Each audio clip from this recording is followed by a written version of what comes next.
बिस्मिल्लाहिर्रहमानिर्रहीम। अस्सलाम वालेकुम नाज़रीन, आप देख रहे हैं प्रोग्राम सिटी 10 में हूँ आपकी मेज़बान अना यूसुफ। जुमे का मुबारक दिन है, आप सब लोगों को जुमा मुबारक। अपनी दुआओं में हम सबको याद रखें, अपने मुल्क कौम के लिए खुसूसी दुआ करें। अल्लाह ताला तमाम मुसलमानों के लिए आसानियाँ पैदा करे। आज सुबह का आगाज़ खुशगवार, मौसम खुशगवार, इस तरह से मुख्तलिफ इलाकों में हल्की फुल्की बूंदाबांदी हो रही थी और प्रेडिक्शन तो बारिशों की जा रही है। मानसून का नेक्स्ट स्पेल है जिसका आगाज़ भी हो चुका है और इसमें ज़्यादा बारिशों की प्रेडिक्शन है, तो तमाम मुतल्लिका इदारों को अलर्ट भी किया गया है। और हम हर रोज़ यही दुआ कि अल्लाह ताला जो जितनी भी बारिश हो वो रहमत की हो, जहमत किसी के लिए ना बने, किसी के लिए परेशानी का सबब ना बने। अल्लाह ताला सबकी ज़िंदगियों में आसानियाँ पैदा करे। हमने आगाज़ करना है ख़बरों से। 11 बजे आपकी बर्थडे वाला सेगमेंट भी शामिल करेंगे और इसके साथ साथ हमारे मेहमान भी हमें 11 बजे में ज्वाइन करेंगे। वो लोग जो परेशान रहते हैं जी, घर में डिफरेंट ट्रीटमेंट भी करते हैं लेकिन स्किन अच्छी नहीं हो पा रही, उनके लिए आज एक जादुई हमारे पास टोटका है। इंशाल्लाह 11 बजे हम आपके साथ शेयर करने जा रहे हैं।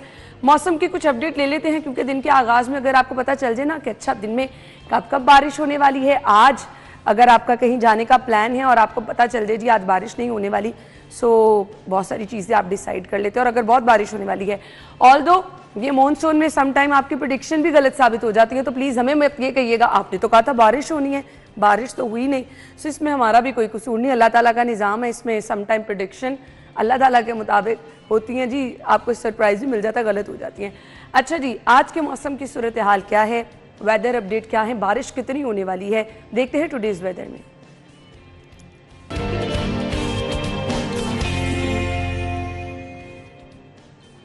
समरा मौजूद हैं बाहर, उनसे जान लेते हैं। समरा, इस टाइम बताइए मौसम कैसा है? मुख्तलिफ इलाकों में हल्की फुल्की बूंदाबांदी हुई है, आज तो बारिश भी नहीं कहा जा सकता, वो बूंदाबांदी थी। सो हब्स तो नहीं है, मौसम खुशगवार है। और आज पूरे दिन के हवाले से प्रेडिक्शन क्या है जी? जी बिल्कुल अना, शहर लाहौर के मौसम की बात कर ली, आसमान पर बादलों का बसेरा है और काली घटाओं ने मुकम्मल तौर पर शहर लाहौर को अपनी लपेट में ले रखा है। हमने देखा है कि कुछ इलाकों में बिल्कुल हल्की बूंदाबांदी हुई है, जिनमें कोट लखपत टाउनशिप और इसके अतराफ के इलाके शामिल हैं। ठंडी हवाएं चलने का भी सिलसिला जारी है और के साथ साथ शहर लाहौर का मौसम जो है वो बहुत ही हसीन और दिलफरेब महसूस किया जा रहा है। महकमे मौसमियात की जानिब से ये कहा जा रहा है कि आज शहर का मतला जो है वो इसी तरह से अबर आलूद रहेगा, क्योंकि शहर में 70% तक इम्कान है कि गरज चमक के साथ जो है वो बारिश हो। और सिर्फ यही नहीं बल्कि आज ही नहीं बल्कि वीकेंड पर भी ये कहा जा रहा है कि शहर में 30% तक बारिश के इम्कान हैं और रवा और आइंदा आने वाले हफ्ते में भी महकमे मौसमियात की जानिब से बारिश के इम्कान जो है वो जाहिर किए जा रहे हैं। फिल वक्त जो है टेम्परेचर के हवाले से तो इस वक्त शहर का मौजूदा दर्जा हरारत 28 डिग्री सेंटीग्रेड तक रिकॉर्ड किया जा रहा है। ज्यादा से ज्यादा 33 और कम से कम 27 डिग्री सेंटीग्रेड रहने का इम्कान है। अच्छा समरा, मुझे ये बताइए, ये जो सुबह बूंदाबांदी हुई है इसके बाद हब्स तो नहीं है, मौसम खुशगवार है, हवा चल रही है, या उसी तरह हब्स में सांस लेना मुश्किल हुआ है? आप तो बाहर हैं, सो पता चल जाता है मौसम का ना। जी बिल्कुल है ना, हल्की फुल्की बूंदाबांदी हुई है लेकिन हब्स और घुटन उस तरह से महसूस नहीं किया जा रहा है। क्योंकि आसमान पर बादल भी मौजूद हैं, सुबह से जो है वो सूरज भी नहीं निकला है, जिसकी वजह से तपिश भी नहीं है। तो फिल वक्त जो है वो हब्स और घुटन से शहर लाहौर के बासियों को निजात मिली हुई है। हम देख रहे हैं कि दरख्तों के पत्ते भी लहलहा रहे हैं और चिरिंद परिंद ने भी सुख बिल्कुल ऐसे ही है। समझा, ये जो आपके पीछे नेचर का खूबसूरत मंजर है, ये तो इसका तो कोई नेमुल बदल ही नहीं है। सो वो लोग जो कि सोए रहते हैं, थैंक यू सो मच समरा, वो लोग जो सोए रहते हैं जी ज़रूर सुबह उठें, घरों से बाहर निकलें। जिससे आप जब ग्रीनरी को देखते हैं ना, कुदरत के नज़ारों को देखते हैं, आपकी आंखें खैरा होती हैं तो बड़ा सुकून सा महसूस होता है। सुबह उठें, अपने घर के बाहर अगर पार्क है, नहीं तो थोड़ा सा टाइम निकाल के किसी पार्क में जाएं, सुकून से बैठें, थोड़ा बहुत चलें, आप खुद बहुत अच्छा फील करेंगे। अपने रिपोर्टर्स की तरफ चलूँगी जी। आज हमें राउदिल शाद हुसैन साहब और इरफान मलिक साहब ने ज्वाइन किया है, इन्हें प्रोग्राम में खुशामदीद कहेंगे। अस्सलाम वालेकुम। वालेकुम सलाम। कैसा लगता है दिन के आगाज़ में अगर अच्छी खबर मिल जाए, पता चल जाए कुछ रूटीन की चीज़ें जो हैं उनमें आपको थोड़ा सा रिलीफ मिल गया? मैंने तो जो जैसे अखबार उठाया ना, खैर मैंने रात को देख लिया था, बट मुझे लगता है कि चलें अभी सस्ता हुआ है, 15 दिन बाद पूरी 15 तारीख को आपको कुछ और भी मैसेज मिल जाएगा। राव साहब, क्या आपके तासुरात थे? तासुरात देखिए, अब पेट्रोलियम मसनूआत की कीमतों की अगर आलमी सतह पर आप कीमतें देखें तो उस तरह से रिलीफ नहीं पहुंच पाता, लेकिन इसको ये जरूर कह सकते हैं कि something is better than nothing. हाँ, फिर आपने यही करना है और at the end of the day यही एक हमारे पास है कि चलें कुछ ना होने से कुछ होना तो बेहतर है। तो कुछ होना को इसके जो सम्राट हैं अभी यकीनन ये मुसलसल 3 माह पेट्रोलियम मसनूआत की कीमतें मुख्तलिफ मदों में ये तकरीबन 243 रुपये से बढ़कर 273-74 रुपये पर गई हैं, और ये कभी 4 रुपये कभी 5 रुपये, ये 20-30 रुपये का। तो उस आड़ में आपको पता ही है कि जब पेट्रोलियम मसनूआत की कीमतों में इजाफा होता है तो फिर अब जो माफियाज हैं वो बड़े सरगर्म होते हैं और फौरी तौर पर पब्लिक ट्रांसपोर्ट के किरायों में इजाफा होता है। आपके इरफान साहब तासुरात क्या थे? तासुरात देखिए अच्छे ही थे।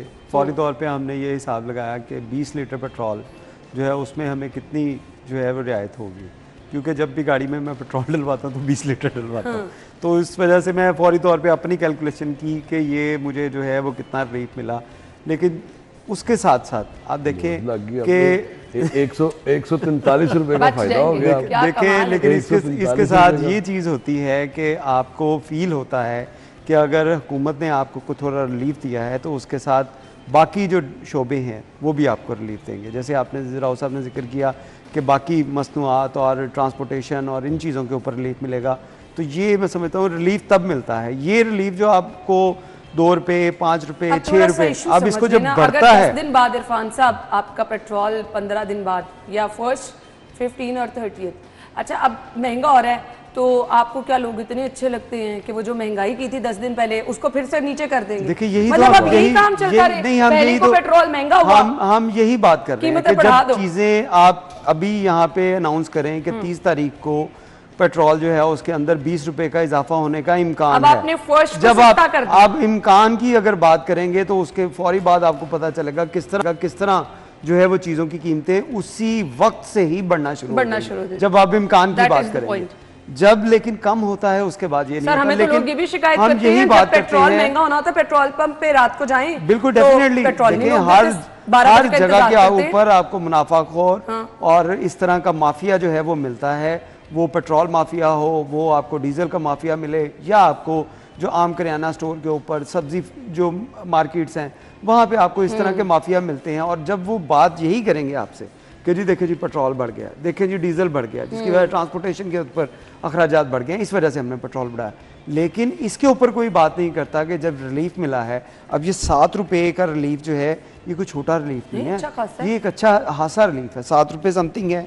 इसके साथ अगर ये पैसे जो हैं वो इसको कम करेंगे 145 रुपए की बचत आपको हुई है, और यकीनन एक अच्छा वो बात अच्छी है साहब, वो अच्छी बात है। लेकिन अगर इसको आप ओवरऑल सिनेरियो देखें पूरे मुल्क के अंदर जितना पेट्रोल ओवरऑल जो समरात लेना चाह रहे हैं इरफान साहब वो नहीं मिलने। देखिए यही हमारी जो है बदकिस्मती है कि हम जब कोई अच्छी चीज़ हो रही होती है उसके बाद ओवरऑल जो इसका इम्पैक्ट है वो नहीं आता। मुनाफाखोर नहीं ना, मुनाफाखोर जो है वो हमेशा अपना इम्पैक्ट फौरी तौर पे दे देते हैं जब उनको पता चलता है कि चीज़ें जो है पेट्रोल की कीमत महंगी होने लगती है, पेट्रोल भी शॉर्ट हो जाता है और मार्केट के अंदर उसी रात से ही आपको जो है फ़र्क नज़र आना शुरू कर देते हैं। आप ट्रांसपोर्ट जो डिपार्टमेंट है आपका वो उन अड्डों के ऊपर छापे कभी नहीं मारता जिन्होंने उसी रात को ही किराए बढ़ा देने होते हैं।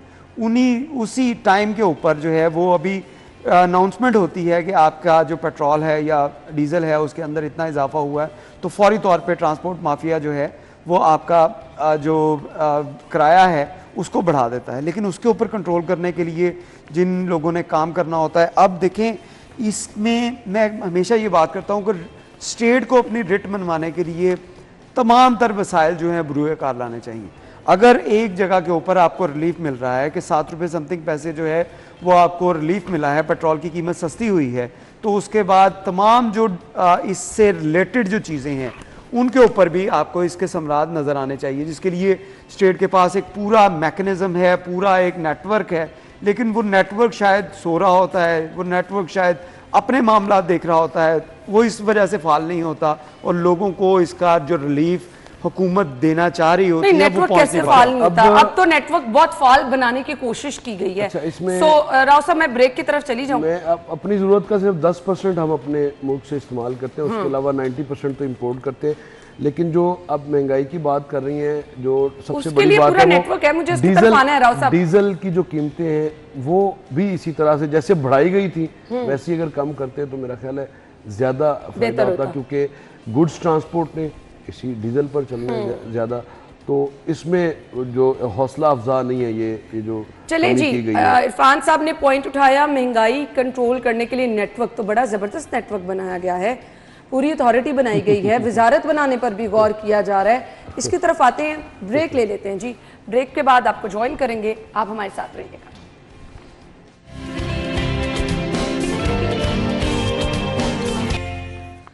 Welcome back. सो आज हैं जी अवाम की दुखती रग है और हालिया सूरत हाल में बहुत बड़ा मसला है। हमारा आपका एक अलहदा से क्लास है जिसका शायद ये मसला नहीं है, बट हम लोग जो कि तमाम लोग सुबह उठते हैं, भाग दौड़ में लग जाते हैं और ज़िंदगी का सिर्फ एक ही मकसद होता है, काम करना है, पैसे कमाने हैं, इज़्ज़त की रोटी कमानी है, हलाल रिस्क कमाना है, अपने बच्चों के लिए लेके जाना। उनकी दौड़ बड़ी मुश्किल है और ज़िंदगी में सिर्फ ये दौड़ ही रह गई है। रूटीन लाइफ आपकी अगर देखें ना, अब ये लोग आप लोगों के सामने हैं, हम लोग हैं, वो आप एक स्विच ऑन करें, रूटीन में आपकी एक ही बस भाग दौड़ लगी हुई है और इसके पीछे तमाम क्या सबकी कोशिश, हमने अपना घर चलाना है। अब ऐसे में बड़ी मुश्किल हो जाती है आपकी ये मेहनत, आपकी ये दौड़, जब आपको पल पल हर जगह महंगाई ने घेरा हो, तो मुश्किल से घरों का गुजारा हो रहा है। कुछ लोग तो ऐसे हैं जो 3 वक्त का खाना खाते थे 2 वक्त पे आ चुके हैं। एक्चुअली महंगाई की सूरत हाल ये है। ऐसे में जब आपको पता चलता है ना कि महंगाई कंट्रोल करने के लिए एक अथॉरिटी बनी है, वो क्या कर रही है, वजारत बनाने पर गौर किया जा रहा है, वो क्या करेगी। राव साहब, देखिए, ये प्राइस कंट्रोल डिपार्टमेंट एक अलग से डिपार्टमेंट पहले भी बनाया जा चुका है और अब इसमें तरमीम की गई, इसको ज़्यादा बाइख्तियार बनाया गया है। इसकी एक कौंसल होगी जिसकी चेयरपर्सन वज़ीर आला पंजाब या इंचार्ज मिनिस्टर होगी। इसकी मिनिस्ट्री तो वैसे price control commodities management department जो है, इसकी मिनिस्ट्री तो वैसे चीफ मिनिस्टर के पास है, लेकिन जो टेम्परेरी चार्ज कह सकते हैं आप या मुआवन खसूसी हैं, सलमा भट्ट उनके पास है। मगर हमने देखा यह है कि इसमें अब अमेंडमेंट की जाए। वजारत तो बन नहीं सकती, ये लफ्ज़ वजारत का जो इस्तेमाल है, ये वजारत पंजाब में नहीं बन सकती। पंजाब में महकमे को एम्पावर किया जा सकता है। वजारत का जो लफ्ज़ है ये यूज़ होता है फेडरल गवर्नमेंट के लिए। अगर आपने वजारत बनानी है तो फिर आपको 18th अमेंडमेंट में जाना पड़ेगा, उसमें तब्दीली करनी पड़ेगी, उसमें तरमीम करनी पड़ेगी। फिर पूरे पंजाब में, पंजाब ही नहीं, चारों सूबों में अगर आप देखें तो डिपार्टमेंट्स हैं और उनके डिपार्टमेंट्स के वजीर हैं। और फेडरल गवर्नमेंट को अगर आप देखें तो वहाँ पे लफ्ज़ आपको वजारत लिखा हुआ नज़र आएगा। उसी के पैटर्न को लफाजियत तो दी जा रही है, लेकिन वजारत का मतलब ये होता है, वजारत भी बन जाए। वजारत का मतलब ये होता है, पहले थोड़ा ये समझ लें कि वजारत का, मुझे नहीं समझना वजारत का मतलब क्या होता है। आम आदमी को कुछ नहीं लेना देना वजारत से, क्या है, हमें क्या लेना देना। अच्छा, अब इसमें फूड डिपार्टमेंट को खत्म करके ये price control and commodities management department बनाया गया। उसमें उसके अब एक्ट में तरामीम की गई हैं। उसमें आपको जो पैरा फोर्सेस हैं, जो आपने देखा नई फोर्स बनी है, वो इसी के नीचे काम करेगी। और इसमें होल्डर्स को, इसमें ग्राम फरोशों को और इसमें जो डीसी रेट जो निकाला जाता है उस पर एग्जीक्यूशन अगर कोई नई कहीं भी होती तो फिर उनको टेकन टू टास्क करेगी ये जो मिनिस्ट्री होगी। लेकिन इस सारी सूरत हाल में हमने देखा ये है कि हमें जब भी आप सुनते हैं तो आपको नज़र आएगा कि 38% से जो महंगाई की रेशो है वो कम होके 3-4% पे आ गया। लेकिन अब डे बिफोर यस्टरडे मैं ये देख रहा था कि स्टेट बैंक की मॉनेटरी पॉलिसी का ऐलान होना था, उन्होंने 7% का फिगर इरफान साहब दिया है। और मॉनेटरी पॉलिसी को जो सिंगल डिजिट में नहीं लाया गया वो इसी वजह से कि इसमें इजाफा हुआ है। ऐसे कौन से मुहर्रकात हैं कि जिन गवर्नमेंट तो ये दावा कर रही है अदादो शुमार के साथ कि महंगाई में वाज़ह कमी हुई है और सिंगल डिजिट के बाद अब महंगाई का जो सिलसिला वो थम गया है, लेकिन ये सिलसिला आगे रुका क्यों? ये जो आपने 20-25 रुपए फ्यूल की कीमतों में सिंगल पे आया था, अब तो जीरो पे आ गया होगा, पेट्रोल 7 रुपए सस्ता। अब देखें, जब आपने जंप लगाया 240-43 रुपए के पेट्रोल को, तो आपकी फ्यूल इकोनॉमी है ये, आप बात ये नशीन रखें। लेकिन सिर्फ ये एक इकदाम नहीं है, इसके अलावा आपको बहुत सारे इकदाम करने हैं, क्योंकि जो सरकारी रेट निकलता है उसकी एग्जीक्यूशन नहीं होती, वो एक बड़ा मसला है हमारे यहाँ। और आपने देखा होगा कि रेट लिस्ट तो अवेजा होती है, लेकिन साथ में लिखा होता है अव्वल दोम सोम। तो इस कैटेगरी को भी ख़त्म करके अब मुझे तो नहीं लगता साहब इसको आप मैं वैसे इसको आसान अल्फाज में ये कहा जा सकता है मैं कि ये समझता अब हूं बंदे बढ़ाए जा रहे हैं, वो लाइन उसी तरह है, अब बंदे बढ़ाए जा रहे हैं जो डंडे मारेंगे। हाँ, और ये आप लोगों के साथ कहावतें पुरानी, ये कहावतें पुरानी जो वो सच साबित हो रही है। आप देखें कि ये अथॉरिटी बनाई गई और इसके अपग्रेड किया जा रहा है, कवानीन के अंदर तरमीम की जाएगी, जो गवर्नर पंजाब जो है उसको अप्रूवल देंगे, उसके बाद ये इसके ऊपर अमल दरामद होगा। बात ये है कि आपने जितने भी डिपार्टमेंट्स बनाए, क्या जो लोग इसके जिम्मेदार थे आपने उनके खिलाफ कभी कार्रवाई की? ऐसा कोई कानून ही नहीं होता ना। देखिए कवानीन, लोग कहते हैं कि देखे ना, यही बात है, कवानीन बनाने किसने हैं? वो आपने नहीं बनाने, राव साहब ने नहीं बनाने, मैंने नहीं बनाने, वो पंजाब असम्बली ने बनाने हैं या बाकी जो असम्बलीज हैं उसने में ये चीज़ें बनाई जानी हैं। आप वो लोग जब बैठ के इस तरह के चीज़ें करेंगे, सिर्फ टेम्परेरी और कॉस्मेटिक चीज़ें जो हैं वो की जाएंगी, तो उसके बाद आपको यही नजर आएगा चीजें ये टेम्परेरी नहीं है, ये टेम्परेरी सब एक्ट बने हुए हैं। आपके पास ऑलरेडी अगर पुलिस के लोग भी जा रहे हैं, उन्हें गिरफ्तार करके जेल में डाल देंगे, नहीं पीरा क्या का करेंगे? पीरा का तो मैकेनिज्म ही अलग है ना, उनका कोर्ट का सिस्टम अलग होगा, उनका दफ्तर अलग होगा। सारी चीजें, महंगाई करने वाले को, तीरंदाजी करने वाले को सजा ऐसी दी जाएगी। आपके पास प्राइस कंट्रोल कमेटियां हैं, आपके पास वो इंस्पेक्टर्स होते हैं, आपके पास सारी चीजें मजिस्ट्रेट्स वाला सिस्टम, अब वो चीजें मैं कह रहा हूं उसमें आपके पास इंप्लीमेंट करवा कर, अगर आप नहीं करवा तब भी नहीं करवाया जा सका, किसी को मिसाल बनाएंगे। हम उसके बाद जब तक हम किसी को मिसाल नहीं बनाएंगे तब तक ये हमारे यहाँ तो सिलसिला ये है कि ये खबर आप अथॉरिटीज बना लेंगे, अब ये अथॉरिटीज बना लेंगे, खबर अगर हमारा कैमरामैन अगर ये दिखाए, सर मैं अनाउंस कर देती हूँ, हुकूमत ने चीनी का तमाम ये अगर आप दिखाएं तो ये इस खबर की सेंस को तो आप समझेंगे। सर हम सेंस को समझ रहे हैं, ये एक दिन की खबर है। अब देखिए पैरा बन गई, अमल दरामद नहीं हो रहा, आपने 18 बालातर है, पैरा बन गई और पैरा जा ही नहीं सकती इसमें शुगर मिल्स में। क्यों? ये कौन सी पैरा है जो जा ही नहीं सकती? ये सारा अच्छा, अब शुगर मिल एसोसिएशन वाले कह रहे हैं कि जी ये मसनूई जो किल्लत है ये सट्टाबाज। तो सट्टाबाज कौन है? सट्टाबाज कौन है? आप मुझे पहले बताएं ना, पैरा की रसाई यहाँ तक मुमकिन क्यों नहीं है? अब ऑब्वियसली यही बहुत बड़ा सवाल है, क्यों नहीं है? वो पूछ रहे हैं। और मैं तो यही सवाल, जाहिर है 62 लोग हैं, आप कह दें ऑब्वियसली ये होता इसमें। देखिए मैं डर तो नहीं, मैंने क्यों डरना है? मैंने क्यों डरना है? हुक्मरान अशराफिया की शुगर मिल्स हैं, हुक्मरान अशराफिया की शुगर मिल्स हैं और वो इतने बाअसर हैं, इतने बाअसर हैं, हुकूमत में हो या अपोजिशन में हो, इनका कोई कुछ नहीं बिगाड़ सकता।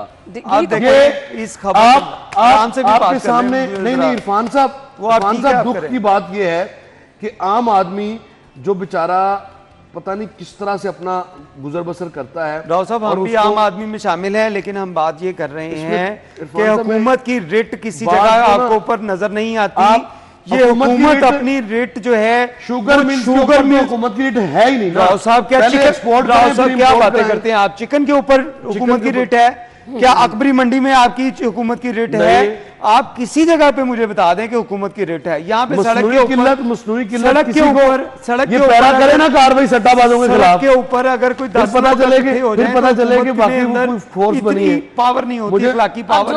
मतलब कि अब देखिए आप उल्टा हमसे पूछी जा रहे हैं। मैं आपसे नहीं पूछ रहा, मैं तो खुद निशानदेही कर रहा हूँ की रेट नहीं, मैं तो खुद निशानदेही कर रहा हूँ। चीनी माफिया का नाम ले रहे हैं, बाकी किस जगह के ऊपर काम? देखिए अगर कुछ कर रही होती तो फिर मसनूई महंगाई होती, फिर चीजें जखीरा अंदोज से कहां गई चीनी है? आपके पास तो वाफर सिखाए थे, फिर यही कहना, और फिर आपने कहा इंपोर्ट भी करनी है। आप ये बताएं ना कि आवाम परेशान रहेगी ना, सवाल तो यही है। अब ये बताएं कि हुकूमत काम नहीं कर रही, आप सिर्फ 1972 में भी या कोई और डिपार्टमेंट चीजें बना लेंगे और आज भी फर्क नहीं पड़ेगा, बासर है। लेकिन इसमें इसका तोड़ इस तरह से हो सकता है कि शहरी जो है वो गुड़ और शक्कर का इस्तेमाल करें और इस सफेद जहर से ना अब इनको खुद ही इसका तो जितना इस्तेमाल तर्क कर दो उतनी बेहतर है। बट मुझे ना अफसोस हो रहा है, हर रोज डीसी साहब की एक तस्वीर होती है, सफाई इंतजामात का जायजा ले रहे हैं, तामीराती कामों का जायजा ले रहे हैं। हाँ। डीसी साहब ये चीज कंट्रोल नहीं कर सके, आपके प्राइस कंट्रोल मजिस्ट्रेट ये चीज कंट्रोल नहीं कर सके, आपको जरूरत पड़ गई महंगाई कंट्रोल करने के लिए पैरा बनाने की, एक आपने अथॉरिटी बना दी, वो आपके मिल्स को कंट्रोल नहीं कर पा रही। आज शहर में चले जाए चिकन के रेट जहां कहीं चले जाएंगे डिफरेंट होंगे, वो इसको कंट्रोल नहीं कर पा रही। पता नहीं ये लोग कब दफ्तर आते हैं, कहाँ कहाँ ड्यूटीज देते हैं। इसी खबर में 9 मुकदमात दर्ज हुए, 13 दुकानें सील की हैं, 4.5 लाख के जुर्माने। भाई जुर्मानों से हमारा क्या कंसर्न है? जुर्मान 4.5 लाख जुर्मानों से हमारा तो बिल्कुल कौमी खजाने की क्या खिदमत कर लेंगे? कि अगर हमारे इलाके में आप ये जब्त करें इनकी चीनी, राव साहब देखिए इनकी चीनी जब्त करें, इनको पता चले सट्टा माफिया को या शुगर मिल्स मालकान नहीं को। जी, आने में इस कारकर्दगी पे हम गुफ्तगू भी करते रहेंगे, कोशिश करेंगे कि यहाँ से किसी जिम्मेदार को बुलाएं भी, और वो जो एक खुली कचहरी वाला सिलसिला हमने शुरू किया, आपकी कॉल्स लेंगे, आप सवाल कीजिएगा, हम कुछ नहीं कहेंगे। हम कुछ कहते हैं तो गुस्सा आ जाता है जी। अभी हमने जी ब्रेक की तरफ जाना है, ब्रेक के बाद आएंगे जी हम अगली खबर की तरफ, हमारे साथ रहिएगा।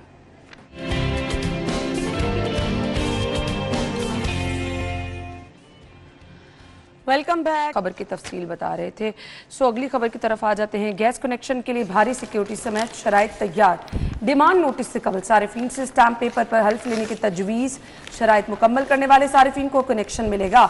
कनेक्शन के लिए भारी सिक्योरिटी ली जाएगी, सो नॉर्दर्न गैस कंपनी के नेटवर्क पर भी कनेक्शन दिया जा सकेगा।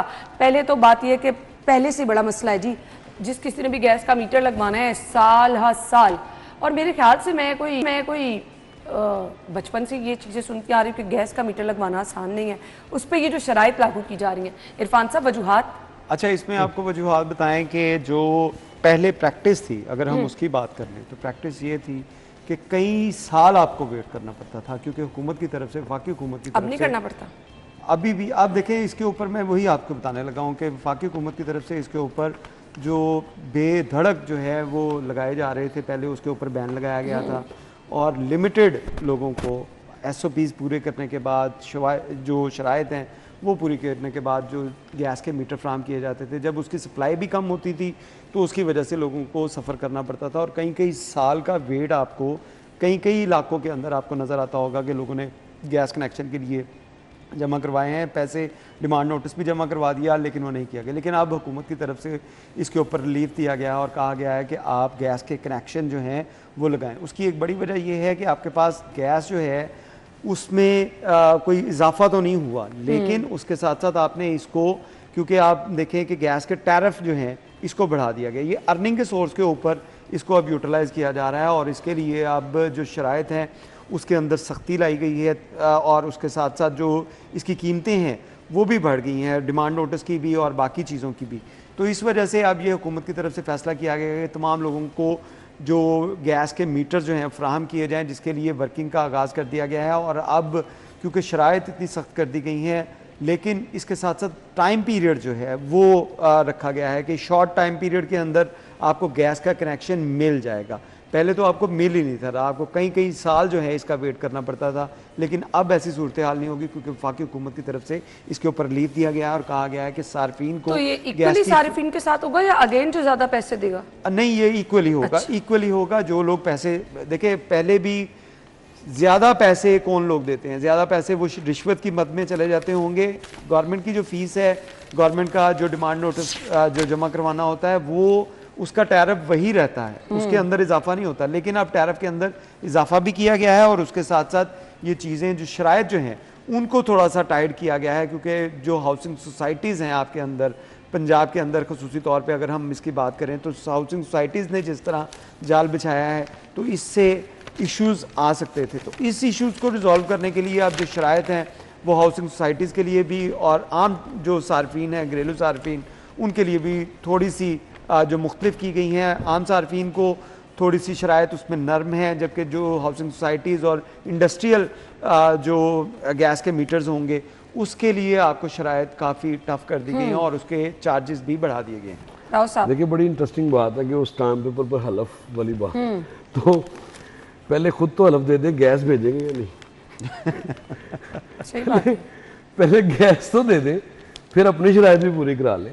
यकीनन जो गैस की कीमतें, उनमें अगर हम बतदरीज देखें 2018 के बाद 2018 वाले अगर आपके घर में बिल मौजूद हैं तो उसको अगर आज के बिल से कंपेयर करें, इन 7 सालों में जितनी गैस की कीमतों में इजाफा किया गया है, शायद अगर आप 70 साल की या 75 साल की जो तारीख है उसमें देखें तो आपको ये इजाफा कई गुना ज़्यादा लगेगा। और ये हर साल कुछ ना कुछ इसमें रद्दोबदल होती है। और फिर जिस वक्त गैस का बिल 200-300-400 रुपये किसी का आ जाता तो वो कहता बड़ा बिल आ गया, और गैस भी तवातर 24 घंटे मुयस्सर थी। हमारी ऐसी एक हिकमत अमली आई, हमने वो सीएनजी का इस्तेमाल को प्रमोट किया, और उसके बाद फिर वो गाड़ियों में गैस के अपने जो नई जो एक्सप्लोरेशन थी वो की नहीं, जो काम करने वाला था वो किया नहीं। और उसके बाद जहाँ से गैस हमें मिलती है मुकामी, वहाँ पर हमने उसको कॉन्फ्लिक्ट जोन में कन्वर्ट करवाया, और उसकी बहुत सारी सियासी वजूहात भी हैं, और एक्सप्लोरेशन की तरफ जा नहीं सके बदकिस्मती से।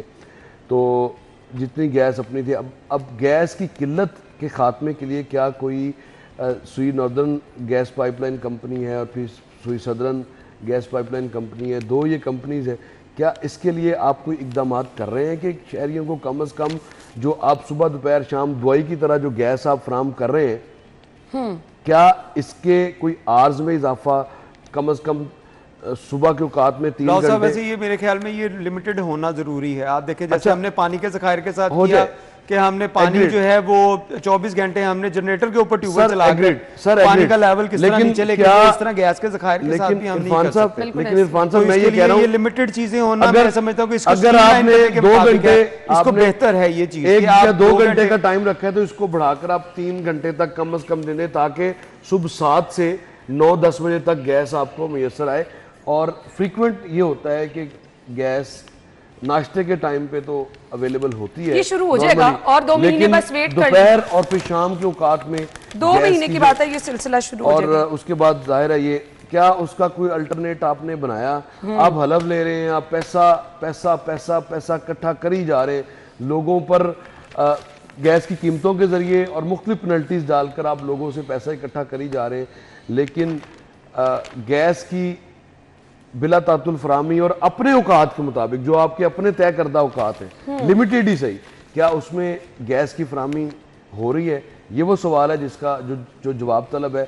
लेकिन इसमें आपको जब भी बात करेंगे तो अब ये तो टाइम पे भी पता चलेगा। Meter reverse gang LESCO staff गठजोड़ पर तहकीकात, शालामार के इलाके में मीटर रिवर्स करके बिजली चोरी करने का स्कैंडल, कोट ख्वाजा सईद के मीटर रीडर इम्तियाज, कामरान हामिद तलब। एक कमेंट कर दें, फिर अगली खबर पे चलते हैं। इनको तलब करने से क्या होगा? इनके सिर्फ आप तलब करके इनका शनाख्ती कार्ड लें, इनका फैमिली ट्री निकलवाएं, फैमिली ट्री निकलवा के इनके असासे चेक कर लें कि आप इनके बैंक अकाउंट्स में क्या है, इनके नामों के ऊपर कितनी प्रॉपर्टीज हैं। और इसके साथ साथ जब सरकारी मुलाजिम भर्ती होता है तो वो अपने भी असासे जो बताता है, हाँ। तो ये उसके असासों के साथ मैच कर लें, आपको पता चल जाएगा कि ये उस करप्शन में मुलविस है या नहीं है।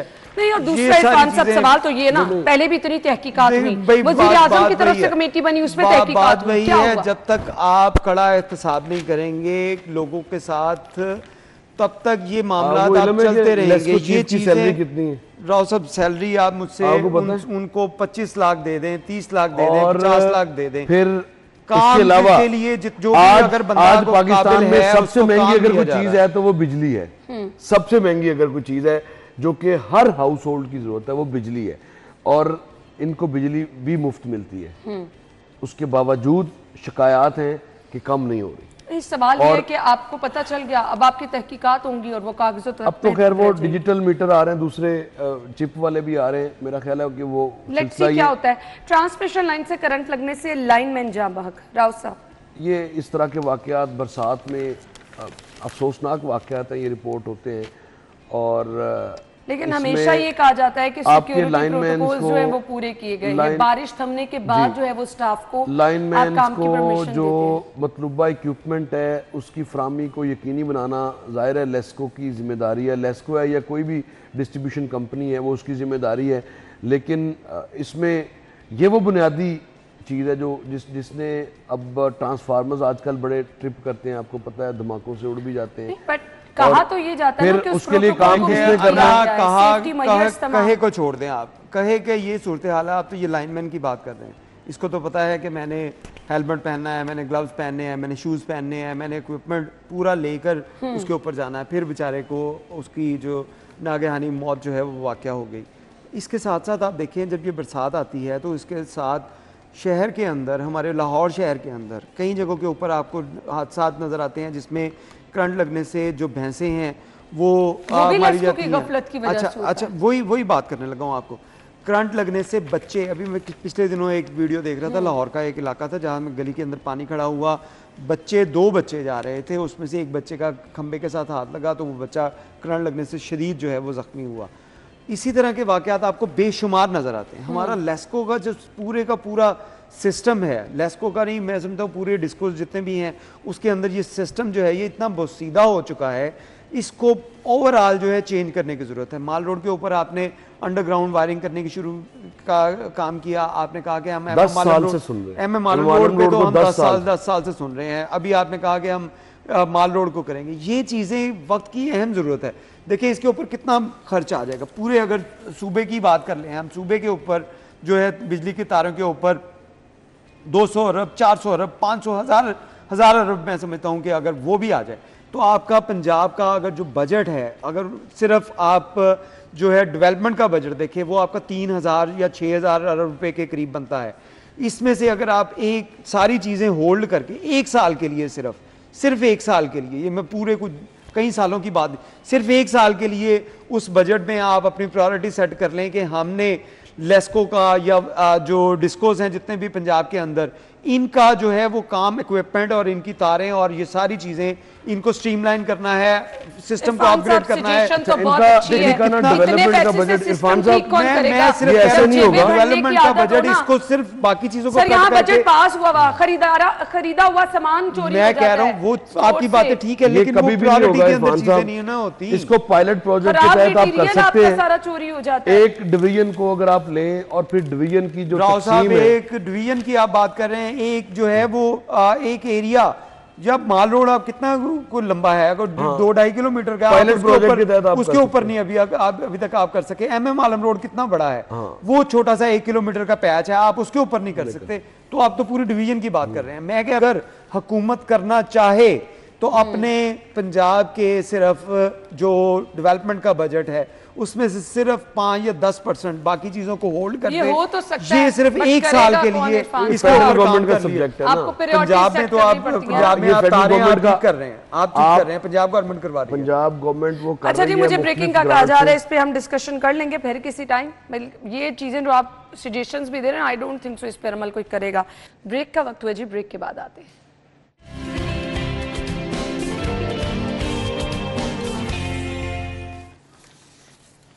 वेलकम बैक वंस अगेन जी। हम आ रहे हैं जी अगली खबर की तरफ, और अगली खबर हमारे पास है जी, नवाज शरीफ मेडिकल सिटी के लिए प्राइवेट सेक्टर से इश्तराक का फैसला। 54 अरब की लागत से Nawaz Sharif medical district city कायम होगी। राव साहब, देखिए ये गवर्नमेंट ऑफ पंजाब का एक इनिशिएटिव है जिसमें नवाज शरीफ मेडिकल डिस्ट्रिक्ट है, और बेसिकली इसमें मुख्तलिफ मेडिकल सिटी है, इसको मेडिकल, आप डिस्ट्रिक्ट कह रहे हैं, सिटी है। ये प्रोजेक्ट जो है वो मेडिकल डिस्ट्रिक्ट है, ये बनना है जो नवाज शरीफ मेडिकल डिस्ट्रिक्ट की प्रोजेक्ट है। चलिए अब इससे आगे निकल जाएं प्लीज। तो उसमें आगे सिटीज होंगे, उसमें आगे ये गवर्नमेंट ऑफ पंजाब ने ये प्रोग्राम बनाया, और इस प्रोग्राम में कोशिश ये की जा रही है कि मुख्तलिफ दुनिया के जो बड़ी मेडिकल यूनिवर्सिटीज़ हैं उनके कैंपसेस इसमें खोले जाएं।